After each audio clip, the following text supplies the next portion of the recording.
복음서의 기록의 연대로 보면은 마가복음이 가장 먼저 기록이 되었지만 마태복음의 이러한 탁월성이 마태복음을 가장 앞부분에 기록한 이유입니다. 그래서 마태복음을 중심으로 해서 간주해서 공부를 하면은 사실상 마태, 마가, 누가를 다 공부하는 효과가 있습니다. 그리고 나머지 요한복음은 복음서를 재해석하는 의미가 있기 때문에 나중에 별도로 하게 되면 됩니다. 그러면 복음서를 우리가 다 공부를 할 수가 있는 것입니다. 요한복음서가 재해석한다는 의미는 마태, 마가, 누가에서 기록하고 있지 않는 부분을 더 세밀하게 기록을 하고 있다는 것입니다. 예를 들어보면 마태, 마가, 누가에는 예수님 탄생 이전의 예수님의 존재 형태를 기록을 하고 있지 않아요. 그러나 요한복음은 하나님의 말씀으로 존재했다라고 기록을 하고 있습니다. 하나님의 말씀으로 존재라고 하는 것은 성부 하나님과 본질상 동일하다라고 하는 것을 말씀하는 것으로서 요한복음은 더 원론적이고 또 깊은 단계에서 예수 그리스도에 대한 해석을 하고 있는 것입니다. 그래서 이 관주를 해서 동일한 시대의 사건을 공간으로 같이 기술된 것은 비교 분석에서 강의를 해나가게 될 것입니다. 우리가 지난 시간에는 그러한 방법으로 예수님 오시기까지의 촉보에서 담겨진 의미를 살펴보았습니다. 그리고 요셉이 예수님의 아버지가 될 수 있는 자격에 대해서도 말씀을 드렸습니다. 오늘은 그 육신의 통로를 통해서 마리아의 몸을 빌어서 요셉의 아버지로서 탄생하는 그 과정 속에서 일어났던 사건들에 대해서 우리가 살펴보도록 하겠습니다. 예수님의 이 탄생 사건을 살펴보게 되면은 정말로 치열한 영적인 싸움이 있었고 그 영적 싸움에서 하나님의 예언되어진 말씀은 정확히 오차없이 성취가 되어졌다라고 하는 것을 알 수가 있습니다. 마태복음 2장 1절에는 이렇게 얘기를 하죠. 헤로당 때에 예수께서 유대 베들레헴에 나심에 동방으로부터 박사들이 예루살렘에 이르러 말하되, 그 헤롯에 대해서 베들레헴의 탄생에 대해서 동방 박사들의 경배에 대해서 말씀을 우리가 오늘 2장에서는 중점적으로 살펴보게 될 것입니다. 먼저 헤롯에 대해서 살펴보게 되면은 헤롯은 그 당시 유대인들을 통치하는 왕이었습니다. 이를 헤롯 1세라고도 하고 헤롯 대왕이라고도 부르기도 합니다. 이 헤롯은 에돔 족속의 후손이었습니다. 에돔 족속의 후손으로서 그 페르시아가 헬라 제국에 의해서 무너지고 그 과정을 통해서 이스라엘의 주류 세력인 하스몬 왕가를 무너뜨리고 왕으로 등극한 사람이 헤롯이었습니다. 그런데 헤롯은 에돔의 후손, 에서의 후손이었습니다. 에돔의 후손인 헤롯이 이스라엘의 왕이 되었다라고 하는 것은 이미 유대인들의 환란이 예견된 것이나 마찬가지였습니다. 그런 하스몬 왕가 전체를 멸족을 시키고 자기 통치에 반대한 다수의 유다인들을 또 사형에 처하고 또 심지어는 자기의 아내가 하스몬 왕가의 그 아내였는데 그걸로 인해서 그 아들까지도 죽여서 왕이 되었던 사람이 헤롯이었습니다. 그런 헤롯이 유대인의 왕이 태어났다는 소식을 듣게 된 것이죠. 이 유대인의 왕이었다는 소식은 참으로 놀라운 소식이었습니다. 그래서 이 예수님을, 왕으로 나신 예수님을 죽이기 위해서 그 당시에 유대인들, 그 베들레헴 지역에 살고 있는 유대인들의 2살 이하의 아이들을 학살하는 큰 죄를 짓게 되었던 것이었습니다. 이와 같이 헤롯은 굉장히 포악한 인물이었습니다. 이령의 왕이 된 그는 그 당시 또 주류 세력인 유대인들의 마음을 얻기 위해서 아이러니하게도 예루살렘 성전을 건축하게 됩니다. 허물어졌던 성전을 헤롯 성전이라고 하죠. 예루살렘 성전을 건축하는 일을 했으며, 이런 식으로 해서 무려 41년간의 통치를 했던 그런 왕이었습니다. 그러나 2살 아이의, 예루살렘의 2살 아이들을 학살하는 일을 한 그 해에 얼마 있지 않아서 알 수 없는 치명적인 질병에 걸려서 죽게 되었던 것이었습니다. 헤롯이 무려 이 41년간이나 긴 통치를 하다가 죽었던 사건을 통해서 우리가 알 수 있는 것은, 악인에게도 허락되어진 권력이 주어지게 되면은 그 죄의 분량이 차기까지는 지속되어진다는 것입니다. 그래서 언젠가 죄의 분량이 차고 하나님의 시간표가 되면은 헤롯도 이와 같이 하나님의 심판을 받았던 것을 우리가 알 수가 있습니다. 두 번째 우리가 살펴볼 것은 유대 땅 베들레헴의 탄생입니다. 성경은 예수님의 탄생지가 유대 땅 베들레헴이라고 말씀을 하고 있습니다. 베들레헴은 떡집 이런 뜻이에요. 굉장히 풍요로운 그러한 의미를 가지고 있습니다. 풍요로운 의미를 가지고 있는 이곳에 예수님이 유대 땅 베들레헴에 탄생하신다는 것을 성경에서는 예언을 하고 있습니다. 그래서 성경의 예언이 그렇게 되었기 때문에 예수님은 반드시 유대 땅 베들레헴에 탄생을 해야 되는 거예요. 어떠한 환경과 어떠한 상황을 초월해서라도 예수님의 탄생은 유대 땅 베들레헴에 탄생을 하셔야 되는 것입니다. 그런데 하나님의 특별한 역사가 없었다고 하게 되면 예수님은 유대 땅 베들레헴에 탄생을 할 수가 없는 겁니다. 그래서 성경에서 이루어진 그 예언이라고 하는 것은 그냥 이루어진 것이 아니라 하나님의 말씀으로 이루어진 것이기 때문에 사람의 논리와 생각으로는 될 수 없는 것 같지만, 그러나 모든 역사의 초점과 모든 일들은 그것을 이루어지기 위한 역사로 반드시 펼쳐진다고 하는 것을 알 수가 있습니다. 그래서 우리가 이 구원사, 모든 구원사에 관계된 역사는 그것이 자의적으로 일어나는 것이 아니라 하나님의 정하신 섭리와 뜻 가운데에 이루어져 간다라고 하는 것을 우리가 알아야 되는 거예요. 하나님께서는 오늘 마태복음에서도 유대 땅 베들레헴에 나실 것이라고 못 박으셨습니다. 2장 6절 말씀에 유대 땅 베들레헴아 너는 유대인 고을 중에서 가장 작지 아니하도다. 내게서 한 다스린 자가 나와서 내 백성 이스라엘의 목자가 되리라. 이거는 미가라는 선지자, 그 옛날에 미가라는 선지자가 미가서 5장 2절에 예언한 거예요. 이 예언을 마태가 기가 막히게 구역에 있는 내용들을 다 인용을 해와서 기록을 합니다. 그래서 마태복음은 탁월성이에요. 그런데 이 하나님의 역사는, 우리의 구원사와 관계된 하나님의 역사는 성경에서 예언된 것을 한치의 오차도 없이 성취하시기 위해서 모든 사건들을 움직여 간다는 거예요. 그런데 예수님이 탄생 이전의 그 직전의 상황은 예수님이 유대 땅 베들레헴에 탄생하는 것이 사실상 불가능한 상황이었습니다. 불가능한 것도 하나님께서 말씀하시고 예언하셨으면 되게 하시는 거예요.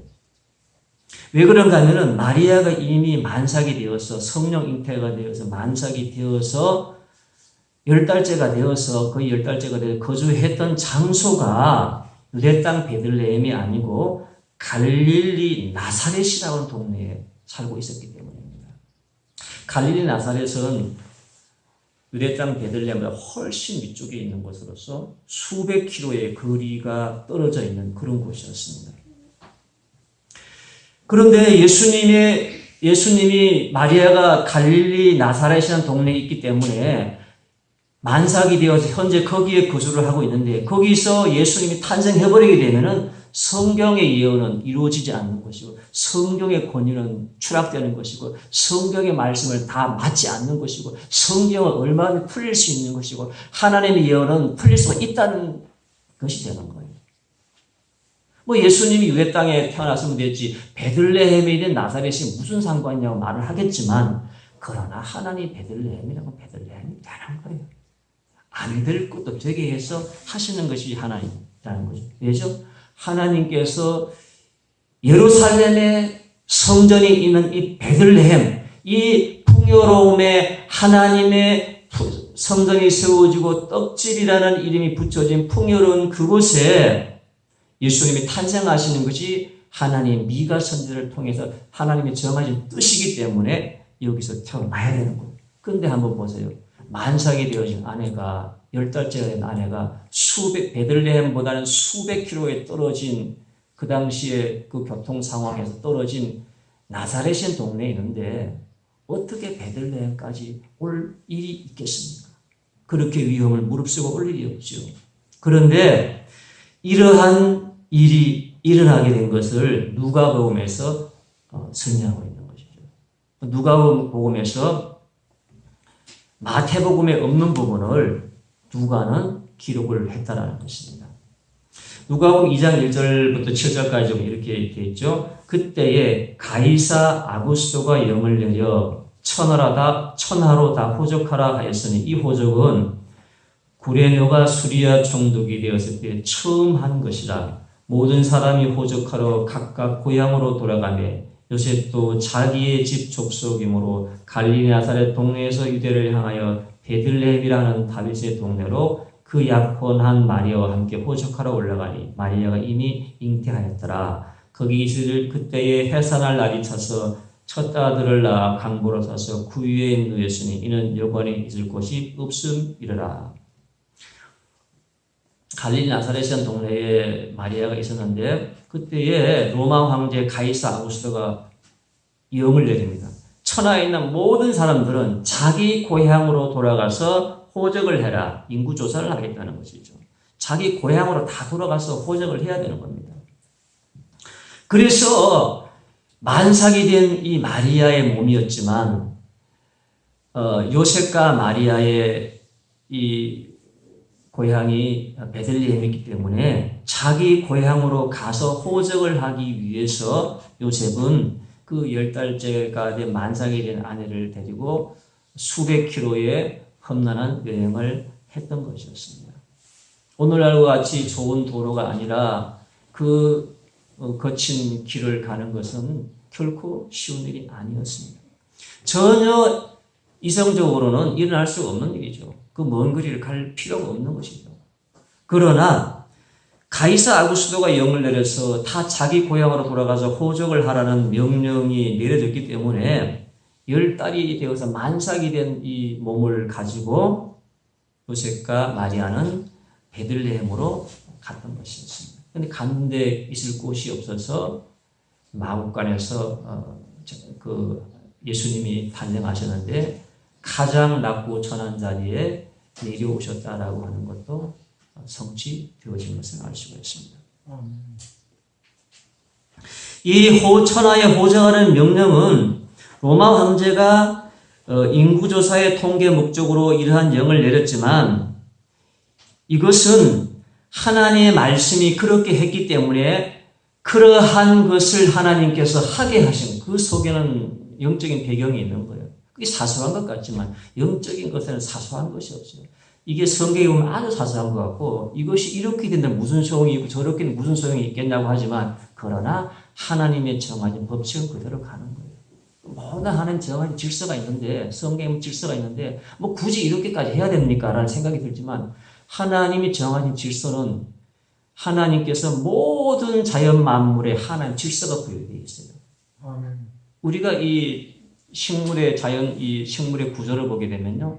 여기서는 치밀하고 조직적인 이것이 이렇게 될 수밖에 없는 정말로 신묘막측한 질서와 구조 가운데 이렇게 되는 거예요. 그냥 막 되는 건 아무것도 없어요. 그래서 하나님이 정하신 그 이스라엘 백성의 삶의 규범을 보면 굳이 이렇게까지 해야 됩니까? 라고 말을 하지만 그게 하나님께서 자연 만물에게도 부여하셨을 뿐만이 아니라 인간의 삶의 윤리에서도 부여하신 것이 하나님의 질서라는 것이죠. 그래서 세상 사람들은 만삭이 된 아내가 있었을 때에 가이사 아구스토가 영을 내린 것이 우연의 일치라고 말을 할 수 있습니다. 우연의 일치 같지만 영적인 것에는 우연의 일치가 없는 것입니다. 하나님 뜻이고 성경의 예언을 성취하기 위한 섭리였습니다.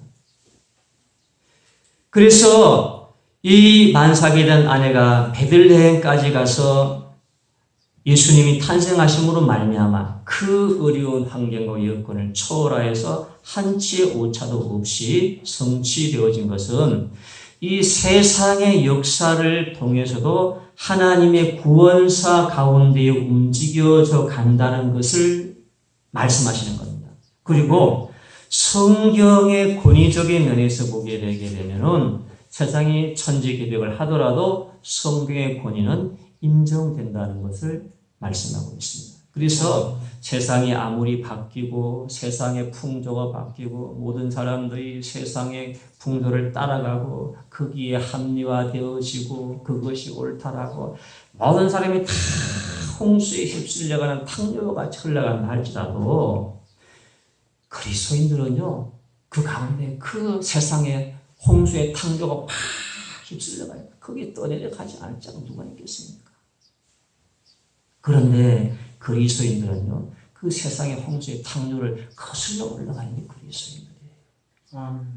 성경을 따라가는 것이 바로 그리스도인들, 성도라고 하는 것을 알 수가 있는 것입니다. 왜 우리가 성경을 따라가죠? 성경의 권위를 인정하기 때문에. 성경의 권위는 사소한 것 같지만 사소한 것이 아니고 한치의 오차 없이 이루어져가는 하나님의 말씀이라는 것입니다. 세 번째는 동방박사에 대해서인데요. 동방박사는 천문학을 연구했던 사람들이라고 볼 수 있는데요.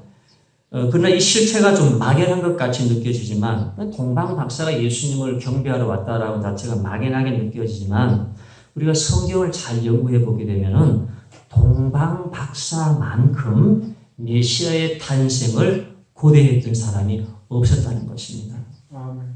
동방박사는 동방으로부터라고 하는 헬라어 아나톨레에서 유래한 말인데요. 해가 떠오르는 곳으로부터 이런 뜻이 있어요. 동방이라는 얘기가 해가 떠오르는 동쪽에 있는 지역을 의미하는 것인데요. 이 동방에서 온 사람, 동방에서 그 당시에 아주 해박한 천문학을 연구하면서 메시아의 오심을 갈망하면서 했던 유대인들이었는데 아주 뛰어난 지식인들이었습니다.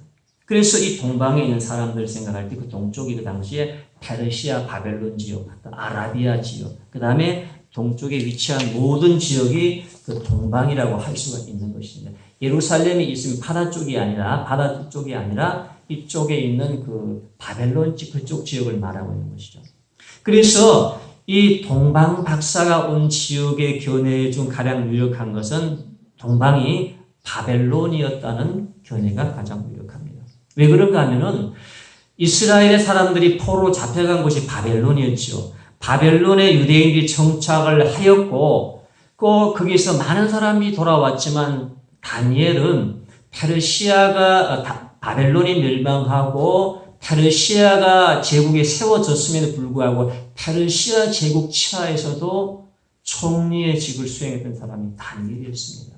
그래서 이 다니엘과 같이 남아서 이 바벨론 지역에 남아서 있던 그 다니엘의 영향력을 받은 그 박사인 지식인들, 다니엘과 같은 사람들이 바벨론의 박사라 불렸습니다. 이 지식인들이 여기서 메시아가 오기를 갈망하면서 자기의 시온을 그리워하면서 자기가 떠나왔던 그 고향인 예루살렘 성전과 메시아가 오는 그날을 그리워하면서 그들이 기대했던 것은 하늘의 징조가 언젠가 나타날 것이라는 거죠. 메시아가 오시는 그날에 징조가 나타나서 그 메시아가 로마로부터의 우리를 해방시켜주고 다시 한 번 더 우리 이 이스라엘을 부흥시켜 줄 수 있는 그러한 메시아가 올 것을 그들은 끊임없이 그 먼 이방 땅에서 자기의 시온으로 돌아갈 날을 그리워하면서 메시아를 기대하고 있었던 거예요.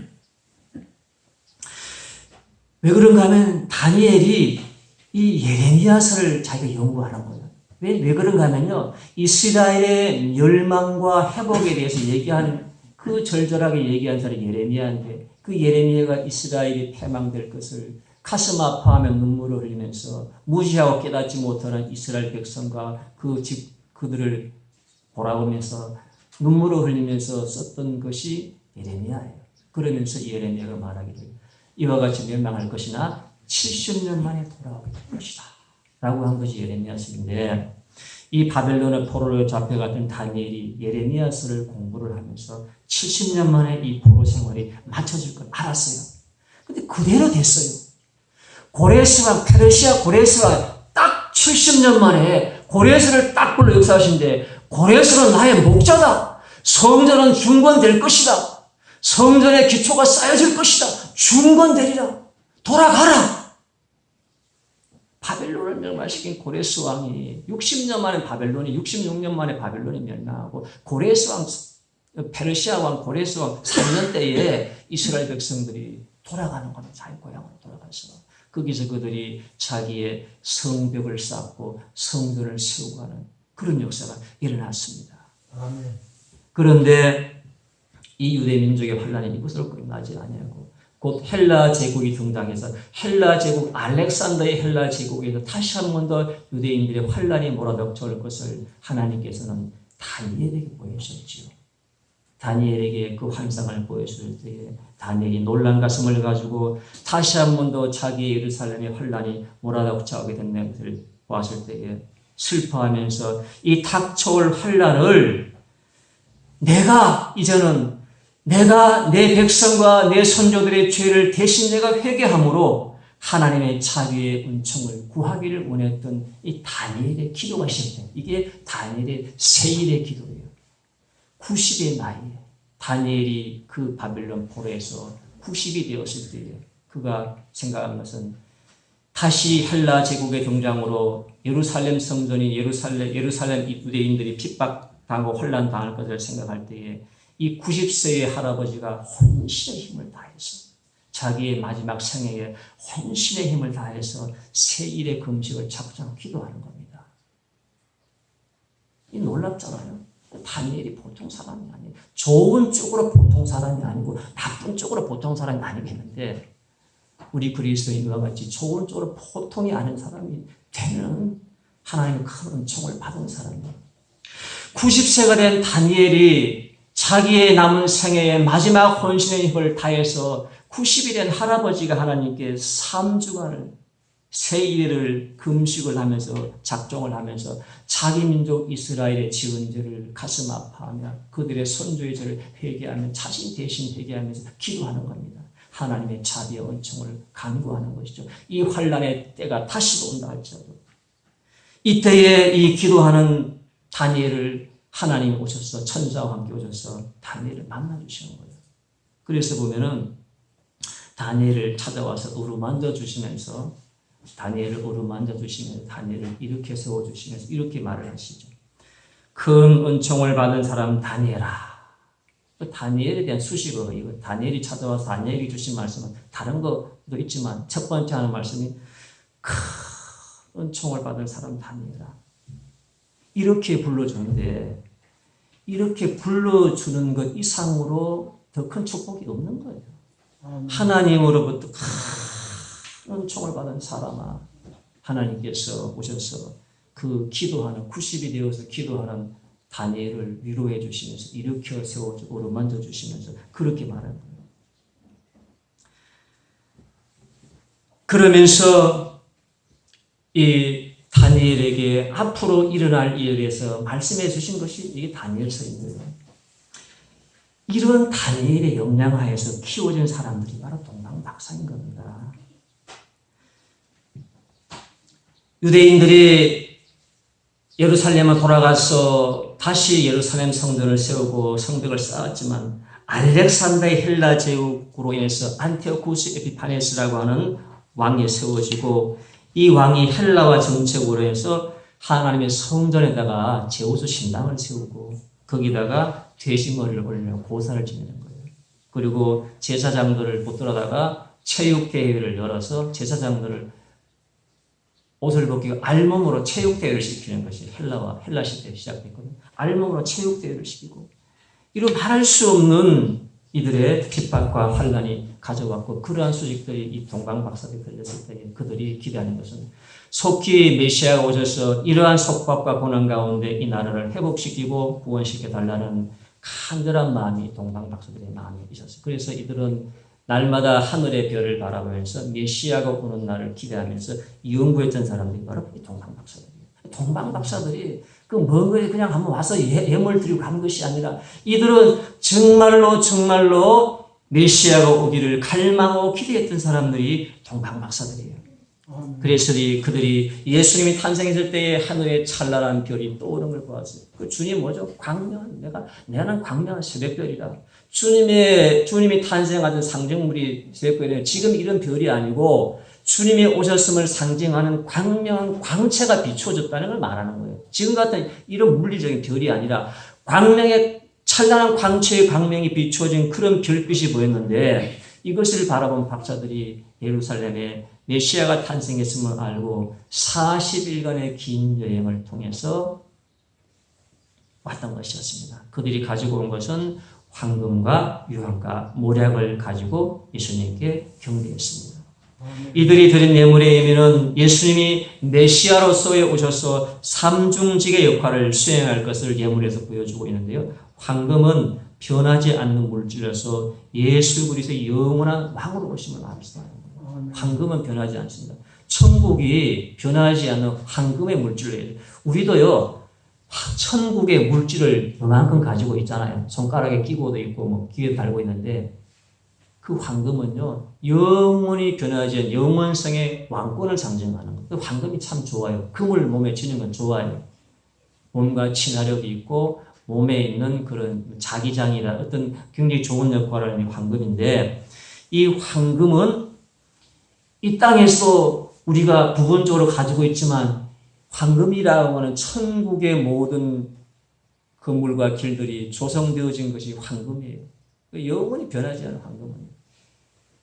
그 다음에 두 번째가 유향인데 유향은 구약의 제사장들이 제사를 하게 될 때에 소제물과 같이 드렸던 것이 유향이에요. 그 이제 제물을 하나님 앞에 제사지고 불태울 때에 같이 드렸던 것이 유향인데 그 유향이라고 하는 것은 예수님이 이 땅에 희생의 제물인 중보자로 오셨다고 하는 걸 말하는 거예요. 대제사장으로 오셨음을 말하는 거예요. 예수님이 우리의 하나님과 우리 관계에 있어서의 중보자인 대제사장으로 오셨음을 이들은 이 메시아에 대한 연구 가운데 이 예물을 다 준비했어요. 어느 누구도 이걸 가르쳐주지 않았지만 이들은 아는 거예요.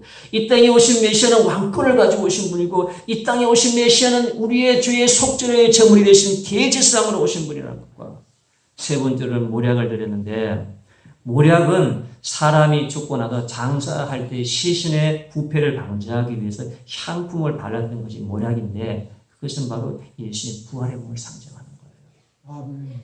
그래서 이들이 드린 이 세 가지 예물은 이 땅에 오신 메시아 우리의 왕으로 오셨다. 그리고 우리의 죄의 속죄 제물은 대제사장으로 오셨다. 그리고 우리에게 생명을 부여하는 생명의 주로 오셨다라고 하는 것을 이들이 연구한 결과가 세 가지 복음의 합의 예물이에요.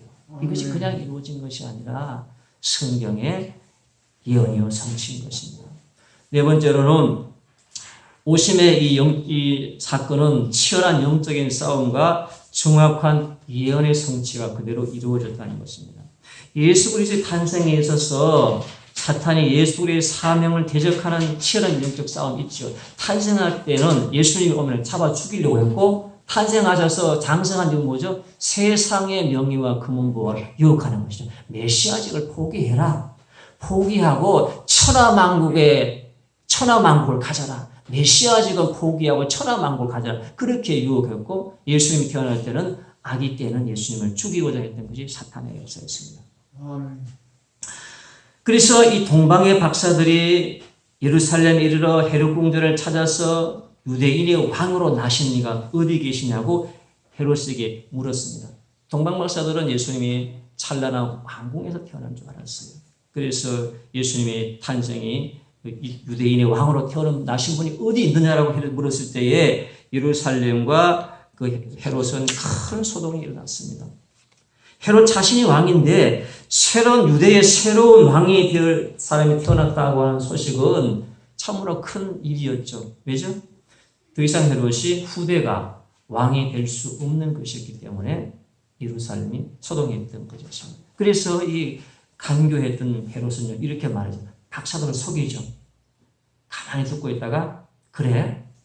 그러면은 너희들이 먼저 가서 아기 예수 찾아서 경배를 하거라. 그 이 땅에 왕으로 오신 예수님을 나도 찾아가서 경배를 해야 되지 않겠느냐. 너희들이 먼저 가서 나를 가르쳐주면은 경배할 것이다. 어디 있는지 모르니까요. 박사들은 아는 걸 유인하는 것이죠. 그래서 헤롯은 박사들이 가르쳐주면 찾아가서 예수님을 없애려고 한 것이었죠. 그래서 박사들이 별을 보고 찾아가서 별이 머물렀던 곳에 가보니까 예수님이 계셨고, 거기서 아기 예수님께 경배를 하고 헤롯에게 가서 얘기를 해주려고 하는데, 그때에 꿈에 나타나는 거예요. 천사가 나타나가지고 헤롯에게 가지 말아라 라고 딱 막아주시는 거예요. 그러면서 동시에 요셉에게도 현몽을 해서 헤롯이 아기를 찾아 죽이려고 하니까 빨리 아기를 데리고 애굽으로 내려가서 피해라. 그렇게 말씀하는 거예요. 그래서 마태는 호세아 11장 1절의 말씀을 인용하는 거예요. 이렇게 하죠. 애굽으로부터 내 아들을 불렀다 함을 이루려 하십니다. 호세아 11장 1절에 호세아가 했던 말인데, 애굽으로부터 내 아들을 불렀다 함을 이루라고 하는 것은, 그것은 예수님이 애굽으로 피신해 갈 것을 말씀하는 것이라고 하는 것을 이 마태가 인용을 하고 있는 것이죠. 마태는 완전히 구약의 성경을 인용하는데 탁월한 사람이었고, 그대로 예수님이 도망을 가서 애굽에 있는 것조차도 성경에 있는 그대로 예언이 이루어졌다라고 하는 것을 알 수가 있습니다. 이것을 알았던 헤롯, 근데 박사들이 오지 않는 거예요. 박사들이 올 때가 지났는데 안 와요. 조사를 해보니까 박사들은 도망을 가버렸고, 그리고 그 예수님과 마리아와 요셉은 또 도망을 가버렸습니다. 그래서 이 헤롯이 속았다는 걸 알고 그가 내린 결정은요, 베들레헴과 그 지경 안에 있는 2살 이하의